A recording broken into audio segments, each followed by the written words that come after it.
Just some basic color theory. So recently I had a conversation with a few of you saying, well, I'm not really sure exactly how this works, the mixing this color with that color, how does this happen? I just want to show you some basics. I've done this before, but I'm going to do it in a regular video, do a top-down style. I'll walk you through every step of it. Alright, let's get into it. Okay, again, so this is going to be very basic. What I want to do is I'm going to use the starter set for Daniel Smith. So the starter set, or the basic set that they call, has a warm and a cool blue, a warm and a cool red, and a warm and a cool yellow. And I want to show you what that looks like when you put them together. So I'll put the cool yellow here, and you can see it's a cool yellow. It's a very bright yellow. It's the Hansa Yellow Light. It's a wonderful color. I enjoy it, but I don't use it very often because I don't usually use the cool yellows very much. But if I was going to use a cool yellow, that's the one. I like it better than any lemon yellow or anything like that. Okay, next I'm going to put the cool red, which is it'll be a bluer tone, which means it's cool. So when you look at these colors and you say, well, what makes them cool, what makes them warm, really it's how far they lean to one side or the other. And I'll try and explain that the best that I can. And here's our cool blue. Alright, now we're going to start with the warmer colors. So I'm going to put a warmer yellow here.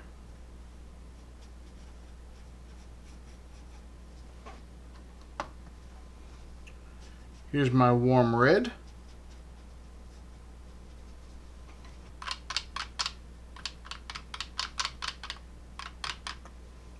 And here's my warm blue.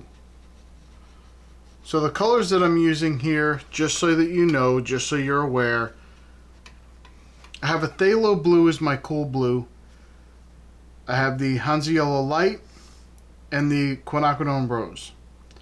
Then here I have a French Ultramarine, a New Gamboge, and a Parallel Scarlet. Now, this is a little strange for me. I like my blues cool, my red's cool, and my yellow's warm. But that's just my color palette. That's what I prefer. What makes them those things? So this is the phthalo blue green shade, which means it's leaning yellow. If you mix the yellow and the blue, you get the green, so it leans more towards the cool side, versus the red, which is more of a warm color. So if you have a red shade, it'll lean like this here. This is the French Ultramarine. It leans more red than it does yellow. And you can see it in the color. You can see that it leans a little bit more purple when compared to this, which means it's leaning towards the red side. Now here, this cool red here is leaning a little bit more towards the blue side. This red is leaning more towards the yellow side. It's a little bit more of an orange hue, which means it's warmer, versus the cool side, which leans more blue. The yellow is cool because it leans more blue than it does red. This is a warm yellow because it leans more red. You see the orange in it. This is just basic ideas and concepts. They're abstracts. They're just ideas and concepts. So if you don't agree with something, just do whatever you need to do the way that you understand it. Don't worry about this. But I'm just trying to show you a couple little things on how this might be able to help you. So I know that if I wanted to get a brighter purple, I'm going to mix the cool side rather than the warm side. Why do I do that? Because this red leans away from the blue. This blue is leaning towards the red, but it leans away from the blue. This red leans towards the blue leans away from the red, so it's cooler, which means it's going to be a brighter purple. That may not make any sense to you whatsoever, but I'm going to try and help you with that. So I'm going to take my cool colors, and I'm going to mix them and get a very vibrant, beautiful purple color here. And of course, any way that you mix it one way or the other is going to be a different color. But basically, you're going to get a very bright color purple there. If you go the other way, and I say, okay, I want to mix my warm blue here, which isn't very strong tinting strength versus the other blue. Now, those phthalo colors, they'll stain anything. They're very high tinting strength. Now, the ultramarine pigment is actually fairly inexpensive, but for some reason it's just not a high tinting strength, so it's not done that way. Now let's use the Pyrrole Scarlet, which is the warm red, and mix that in, and that just takes over because there's no tinting strength in the blue, so we're going to have to mix back into the blue, and sometimes you have to do that. You have to mix back in. Don't worry about that. Just do what you got to do.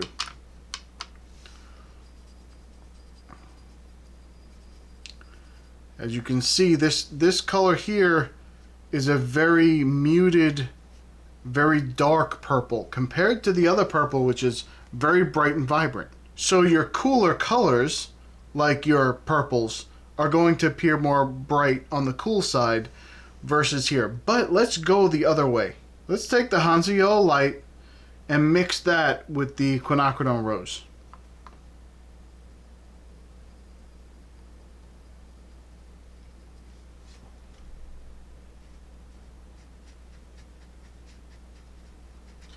You kind of get this color red.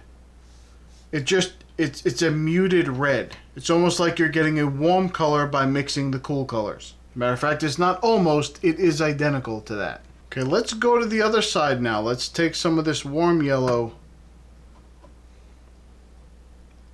I'll try not to run into the other colors, which is difficult, but I can do it. By the way, this new Gamboge is one of my favorite color yellows that I've ever had. You can dilute it and it gets very, very light, and you can keep it more concentrated and it's more of like an orange color. Absolutely beautiful color. I love it tremendously. It's great for sunsets and things like that. I'm going to say that red took over a little bit, but you're going to see here it's a much brighter orange. And this is not an orange. So mixing these two colors does not give you an orange. It gives you a kind of an orangey red, but it's still red. This gives you a very nice bright orange color here. Next we're going to check our greens. So let's take the cool blue. I'll tell you right now, it's going to destroy that Hansa Yellow Light because it's so staining. I'll try and do my best here to get as much of that as I can in here. And you'll get this very bright green, almost like a spring green. Not my favorite color green, I'll tell you that right now. I do not like that color green at all. It's not really something I would use for anything. It doesn't remind me of a sap green or anything like that. It's like almost like a permanent green or something like that, or a spring green or something to that effect there. Not my favorite. Let's go the other way. Okay, we're going to take that French Ultramarine here, and we're going to mix it with the new Gamboge.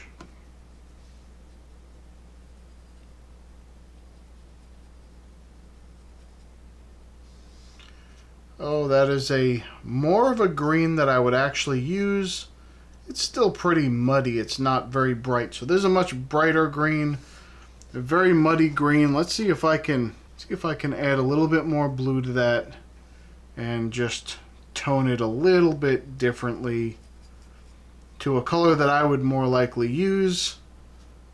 And there you go. There's a green that I would use all day. Now if I do that to the other one and try and make this one more of a blue-green, you end up with what looks like a Viridian almost, like a phthalo green. And that's what you get because it's a cool color.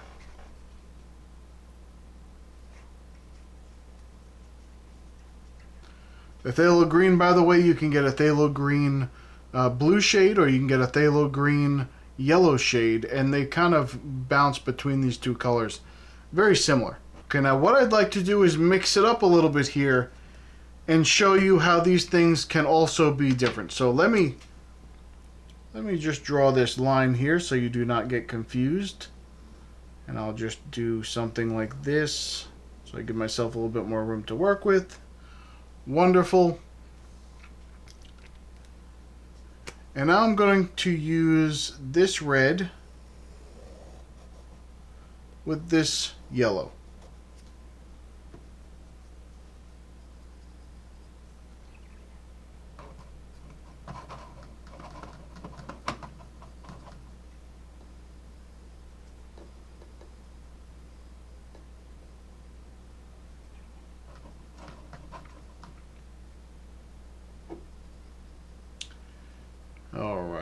Here we are.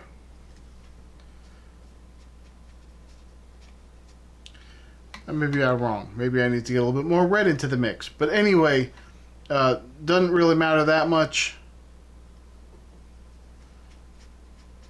You're looking at a very bright orange when you mix across, when you go that way. So that's almost like a cadmium orange color here, which is nice. A lot of people like those. I happen to like that color. That's a very nice bright orange color. It's actually nicer than mixing these two together to get that color. It's just a little bit. I like both of these oranges more than I like this orange, and I don't even like that red, but it's a mixing color. And that's what it gets you. Now, people like to mix greens, so I'm going to hit a couple of greens with you. I'm going to use the warm blue and the cool yellow, and then I'll use the cool blue and the warm yellow. So let me at least give you those two.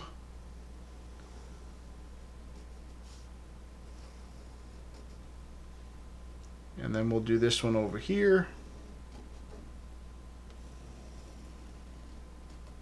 Boy, that's just a masterpiece right there. You follow this. Don't worry about it.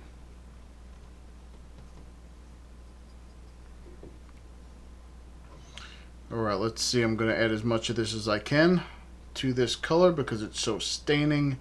It's ridiculous, but you will end up here, the cool with the warm, and you get a very nice color. So this is more like a sap green color. When you mix the cool blue with the warm yellow, you get that sap green color. That's a color that I love. I love this color. I love this color. Okay, I'm going to try and mix here in the middle area because I left some space on the other palettes. I didn't have enough room. So I'm just going to do this last color right here. This time we're going to take the cool yellow and the warm blue. So let me get some of that warm blue here first. I'm probably going to have to add back into it to get a good color, but we'll see how that goes. I've never seen an ultramarine from any company that is higher tinting strength than any other company. The ultramarine, for some reason, is, even though it's fully pigmented, professional series paints from every company, they just don't seem to be as strong as I would like. Now, I don't like the color. I don't use it a lot. It leans a little bit more red. It's not my favorite color. I don't use it. But it still could be useful if it was just a little bit stronger. And I know people love that color. People love the ultramarine. Is one of the staples on almost every palette I've ever seen. All right, let's get some of this cool yellow in here.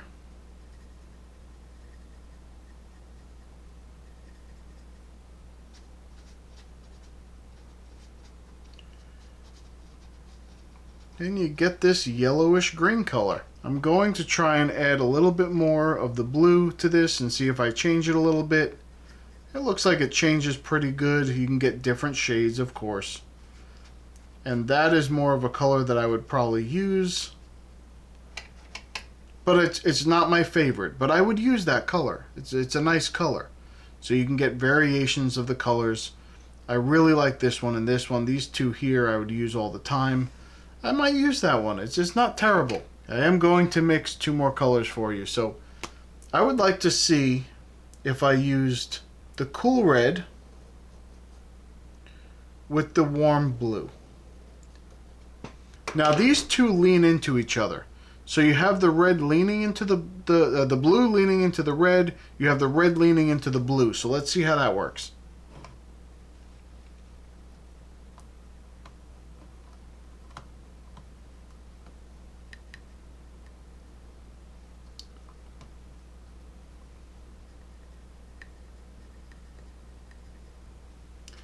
And there you have a beautiful color, violet.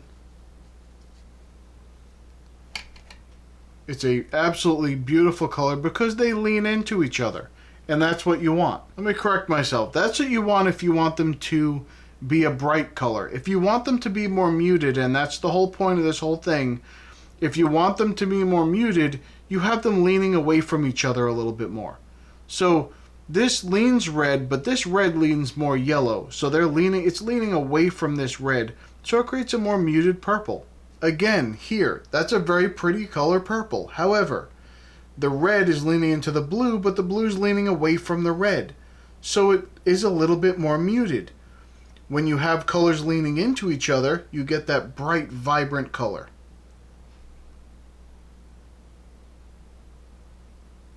Now just to see, we have this red that leans away from the blue, and we have a blue leaning away from the red, and I want to see what that does. I've got one more little pocket right here. We're just going to see what happens.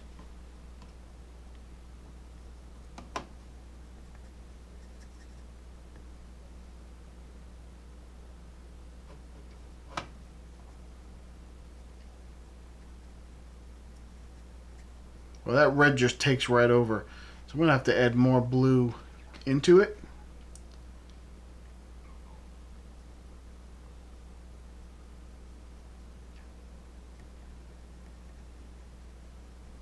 My goodness. That is just getting into, that's turning into a dark color. That's all that's doing right now. It's a very pretty color though. That's a gorgeous blue. If you ever want to have a really nice blue, just to look at that color. Yeah, that's a nice color. I will add a little bit more red into it and see what I can do with it. Or you end up with a almost like an Indian red color as well. So I guess you got to find that balance in there. But I'm talking about if you're trying to mix this color here, it's very hard to find a balance between these two. Look at that. That's a beautiful color. If you mix these together, now here's the thing. Here's the important part. You can use this to create your own colors. Now, I would love to have these colors on my palette here. These colors are gorgeous. I don't even use that red, but I would use it to blend with that to get these different shades. I'd get them in a palette somewhere. I'd put them in a tin, a full pan, and I'd use them just like, look, they just started to attack each other. Don't worry about that. Listen, paints fight. It's okay that they do that. So, but I would definitely get this to make these colors. I'd probably pick colors like this, pick this green, maybe pick this orange, and just put them together in a palette, and I'd mix my own colors. And that way you don't have to spend a ton of money on a bunch of different colors. But please, mix them in the palette, because sometimes you're not going to remember what you did here. You're not going to remember the proportions of each one. Just go ahead, mix them in a pan, and then put them on your palette and try and keep a formula of how you did it and what you mixed and what you put together to get that color. That is basically an Indian red as far as I'm concerned. That is more like this is like a Payne's gray. That's just like a dark stormy blue. I love these colors, and I've never mixed these before, and here it is. So thumbs up the video if you're going to mix your own colors, figure out which colors can go together, which colors can't, if they lean into each other, if they're leaning away from each other. You basically know what you're going to get. If one's leaning towards, one leaning away, you're going to get a muted color. Both leaning towards, you're going to get a bright color. Both leaning away, you may get a completely different color. So that's a good rule of thumb. You can mix away however you want, do some experimenting, and if you get a good color combination, come back here. Let me know what your color combinations are. I'd like to know. And let me know what kind of paint you're using, because they'll all be different as well. So, alright, you know the drill. If you would like to join our community, go to illustrationsbypete.com. You can come in, you can put your own artwork on the site and promote it. You can find some inspiration in the free reference photos. You can just use them however you want in your artwork. You do not need to credit me. Or you can come into the forums and talk to some people and maybe give some advice and maybe find a little bit of information that helps you. So come check us out. Alright, that's about it for me. I'm going to go. I'll see you in the next one. Bye.